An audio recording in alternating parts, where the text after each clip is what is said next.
আসসালামু আলাইকুম ওয়া রাহমাতুল্লাহি ওয়া বারাকাতুহু। সুপ্রিয় দর্শক শ্রোতা, আপনারা যে যেখান থেকে আমাদের লাইভ অনুষ্ঠানটি দেখছেন, আপনাদের সবাইকে হার্দিক অভিনন্দন, শুভেচ্ছা, প্রেম প্রীতি এবং ভালোবাসা। আপনারা জানেন আমাদের দেশে সম্প্রতি নতুন ওয়াকফ বিল পেশ হয়েছে বা সেটা আইনে পরিণত হয়েছে।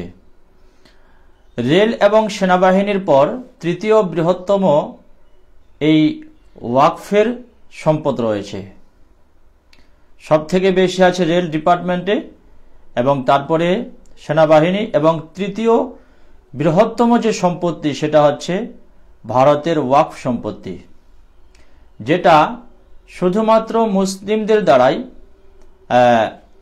সংখ্যালঘুদের পরিচালনায় গরিব মুসলমানদের জন্য দানকৃত একটি সম্পত্তি, যেটাকে আমাদের পূর্বপুরুষেরা মুসলিম সমাজের উন্নতি, অগ্রগতি এবং মুসলিম সমাজ যাতে শিক্ষার দিক দিয়ে বিভিন্ন দিক দিয়ে অগ্রগতি সাধন করতে পারে, সেই জন্যই কিন্তু এই ওয়াকফ বোর্ডটি সংগঠিত করা হয়েছিল। এবং সেখানে প্রচুর জমি ভারতবর্ষের এই ওয়াকফ বোর্ডের আন্ডারে ভারতবর্ষের মধ্যে এখনো পর্যন্ত রয়েছে। তো যেটা এই ওয়াকফ বোর্ড, যেটাকে আমাদের বর্তমান বিজেপি সরকার ছলে বলে কলে কৌশলে সেটার উপরে নিজের যে নিয়ন্ত্রণ প্রতিষ্ঠা করতে চাচ্ছে, এবং সেই জন্য তারা এই বিলটি এনেছে। এটি শুধুমাত্র আইন নয়, বরং আমাদের ঈমান, ইসলাম ও ভবিষ্যৎ প্রজন্মের জন্য একটি খুব বড় আঘাত। যেই বিলটি ভারতবর্ষের মধ্যে নতুন করে পাশ হয়েছে, আমাদের লোকসভায় 2 দিন ধরে সংসদে টান টান উত্তেজনা, সংসদের 2 কক্ষেই প্রায় 25 ঘন্টারও বেশি সময় ধরে আলোচনা চলে, যুক্তি পাল্টা যুক্তি, তর্ক পাল্টা তর্ক। অবশেষে সংসদের উভয় কক্ষেই এই বিলটি পাশ হয়েছে এবং ভারতের রাষ্ট্রপতি তিনি এই বিলটিতে সই করেছেন, যেটি বর্তমানে আমাদের ভারতবর্ষে আইনে পরিণত হয়েছে, যেটা বর্তমান আমাদের আইন। এই বিলকে অভূতপূর্ব একটি মুহূর্ত বলে আবার অবহিত করেছেন আমাদের ভারতবর্ষের প্রধানমন্ত্রী নরেন্দ্র মোদী। তিনি সেদিনকে এক্স হ্যান্ডেলে লিখেছিলেন যে দশকের পর দশক ধরে ওয়াকফ ব্যবস্থায় স্বচ্ছতা ও দায়বদ্ধতার অভাব ছিল। অর্থাৎ যে একটা অভাব ছিল দায়বদ্ধতার, স্বচ্ছতার, সেটা মনে হয় এবার দূর হবে, এরকমই তিনি পোস্টের মাধ্যমে বোঝাতে চেয়েছিলেন। তো রাজ্যসভায় ওয়াকফ বিল নিয়ে আলোচনার সময় কেন্দ্রীয় সংখ্যালঘু মন্ত্রী কিরেন রিজিজু বলেছিলেন যে দেশ জুড়ে রয়েছে লক্ষ লক্ষ ওয়াকফ সম্পত্তি, কয়েক লক্ষ একর জমি জুড়ে ছড়িয়ে রয়েছে আমাদের ওয়াকফের সম্পদ। আমি আপনাদেরকে 2025 সালের যে একটি পরিসংখ্যান বের হয়েছিল সেটা যদি আপনাকে একটু জানাই, তাহলে বুঝতে পারবেন যে ওয়াকফ বোর্ডের আন্ডারে কত সম্পদ রয়েছে এবং মুসলিম পূর্বপুরুষেরা তারা দেশের জন্য, দেশের মানুষের প্রতি চিন্তা করে তারা কত কি উৎসর্গ করেছিলেন।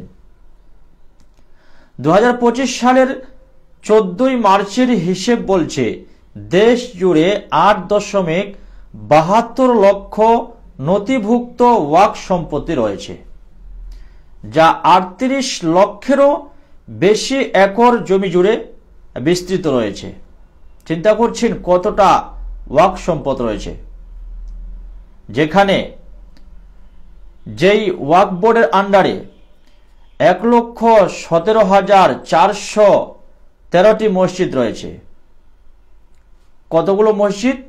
এতগুলো মসজিদ রয়েছে ভারতবর্ষের ওয়াকফ বোর্ডের আন্ডারে। হাজার হাজার ঈদগাহ, হাজার হাজার কবরস্থান রয়েছে।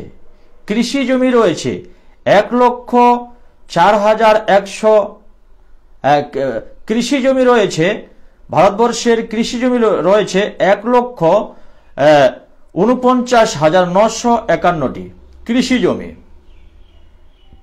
এবং রয়েছে ভারতে হাজার হাজার ঈদগাহ, হাজার হাজার দোকান, হাজার হাজার মাদ্রাসা, হাজার হাজার মসজিদ রয়েছে এই ওয়াকফ বোর্ডের আন্ডারে।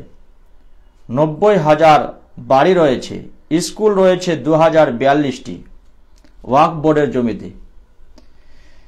এই যে সম্পদ, এই সম্পদগুলোর দিকে তাকিয়ে কোথাও তাদের একটা লোভ হয়েছে যে আজ এতগুলো জমি মুসলমানদের পড়ে রয়েছে, তাই তারা আজকে ভারতবর্ষের বুকে নতুন করে আমাদের ওয়াকফ আইনটিকে সংশোধন করলো, এবং তারা সংশোধন করে কিভাবে আমাদের ওয়াকফ বোর্ডটাকে গ্রাস করা যায় এবং কিভাবে সেখানে নিজের শ্রেষ্ঠত্ব প্রমাণ করা যায়, এটার জন্যই কিন্তু এই নতুন করে এই বিলটি পাশ করা হয়েছে, যেটি আমাদের মুসলিম আগামীর প্রজন্মের জন্য খুবই একটি দুঃখজনক এবং বড় আঘাত। তার জন্য এই বিলটিকে পাশ করা হলো আমাদের ভারতবর্ষের পার্লামেন্টে। বন্ধুগণ, ওয়াকফ বিল এটি কেন গুরুত্বপূর্ণ আমাদের কাছে? ওয়াকফ বোর্ডটি আমাদের কাছে কেন গুরুত্বপূর্ণ, এটা আমাদেরকে একটু বুঝতে হবে এবং বুঝে সেই মোতাবেক আমাদেরকে আমল করতে হবে। ওয়াকফ মানে হলো আল্লাহর নামে কোনো কিছু দান করে দেওয়া, কোনো কিছু আল্লাহর নামে দান করে দেওয়া, যা শুধুমাত্র ধর্মের কাজে ব্যবহার করা হবে, যেটা শুধুমাত্র ধর্মের কাজে ব্যবহার হতে হবে, যেমন মসজিদ, মাদ্রাসা, খানকা, কবরস্থান, ঈদগাহ, এইগুলো হচ্ছে ওয়াকফ বোর্ডের আন্ডারে, এবং এগুলোকে মুসলিমরাই ভোগ করে আসছে এবং তারাই কিন্তু এটাকে ব্যবহার করছে বা তাদেরই কাজে লাগছে। আর এই যে নতুন করে আইন তৈরি করা হলো, নতুন করে বিল আনা হলো, এই বিলটা আনার পরে এখন কি হবে? এখন এখানে অমুসলিম মেম্বার নিয়োগ হবে, অমুসলিম সদস্য নিয়োগ হবে। সরকার ওয়াকফ বিলটাকে, সরকার ওয়াকফ বোর্ডটাকে দখলের অধিকার নেবে, অর্থাৎ এক কথায় সরকার ওয়াকফ সরকারের একটা অধিকার থাকবে ওয়াকফ সম্পদ দখল করার, এবং যার কারণে মুসলিমদের অধিকার কমে যাবে। এটাই কিন্তু হতে চলেছে আমাদের ওয়াকফ বোর্ডে। খুব তাড়াতাড়ি, যেহেতু বিল পাশ হয়ে গেছে, আমাদের রাষ্ট্রপতি সই করে দিয়েছেন, এখন যেহেতু ওটা আইনে পরিণত হয়ে গেছে, এখন এই আইনটা বাস্তবায়ন করার পালা। দেখবেন ওয়াকফ বোর্ডে বিলের মধ্যে যা যা লেখা আছে তার মধ্যে এটাও লেখা আছে অমুসলিম সদস্য নিয়োগ করবে। এখন অমুসলিম সদস্য নিয়োগ করবে, অমুসলিম সদস্য যদি নিয়োগ করে তারা কার কথা শুনবে, কার দিকে তারা ধাবিত হবে? নিশ্চয়ই সরকারের কথা শুনবে।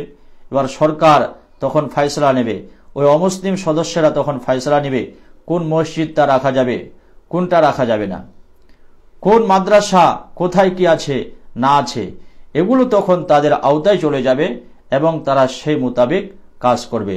তাই আজ এই যে বিলটি পাশ হয়েছে, রাষ্ট্রপতি সই করেছেন, আইনে পরিণত হয়ে গেছে, এখন আমাদের গণতান্ত্রিক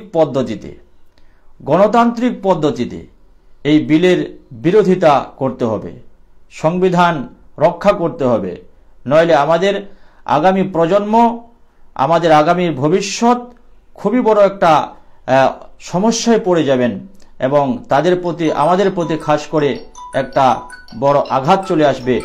এই জন্যই কিন্তু আজকে পুরো দেশ জুড়ে এটার বিরোধিতা করা হচ্ছে এবং আগামীতেও করা হবে গণতান্ত্রিক পদ্ধতিতে। এই জন্য আমাদের বোঝার দরকার এবং সেই মোতাবেক তৈরি থাকার দরকার, তৈরি হওয়ার দরকার, যে আর হেলোমেলো করলে চলবে না, আর ঘুমিয়ে থাকলে চলবে না। এই যে বিলটা পেশ হয়েছে, যেভাবে কৃষি বিল দেশের জন্য কালাকানুন তৈরি করা হয়েছিল, কৃষকরা কিন্তু সেই বিলটাকে প্রত্যাখ্যান করেছে। তারা যেভাবে কুরবানি হয়ে দেশের জন্য জীবন দিয়ে মানুষের জন্য মানুষের চিন্তা ভাবনা করে তারা কিন্তু সেই বিলটাকে প্রত্যাখ্যান করেছেন। আজ আমরাও যদি এই বিলের বিরোধিতা করি এবং আন্দোলনে নেমে যাই, তাহলে কিন্তু এখনো পর্যন্ত এই বিলটি প্রত্যাখ্যান করার একটু সুযোগ রয়েছে। এই জন্য পুরো দেশ জুড়ে গণতান্ত্রিক পদ্ধতিতে আমাদের আন্দোলন চলবে, রাস্তায় নামতে হবে এবং আমাদের জমিয়তে উলামা হিন্দ, মুসলিম পার্সোনাল ল বোর্ড এবং এআইএমআইএম এর দুজন সাংসদ তারা সুপ্রিম কোর্টও গিয়েছেন, আইনের আশ্রয় নিয়েছেন। ইনশাআল্লাহ আইনের প্রতি আমাদের আস্থা রয়েছে, কিন্তু আমাদেরকে এই বিল নিয়ে একটু সজাগ হতে হবে। এই বিলের ব্যাপারে আমাদেরকে একটু মাথা ঘামাতে হবে, নইলে আমাদের আগামী প্রজন্ম খুবই অসুবিধায় এবং চরম দুশ্চিন্তায় পড়ে যাবেন। তখন কিন্তু আর কোনো করার রাস্তা থাকবে না।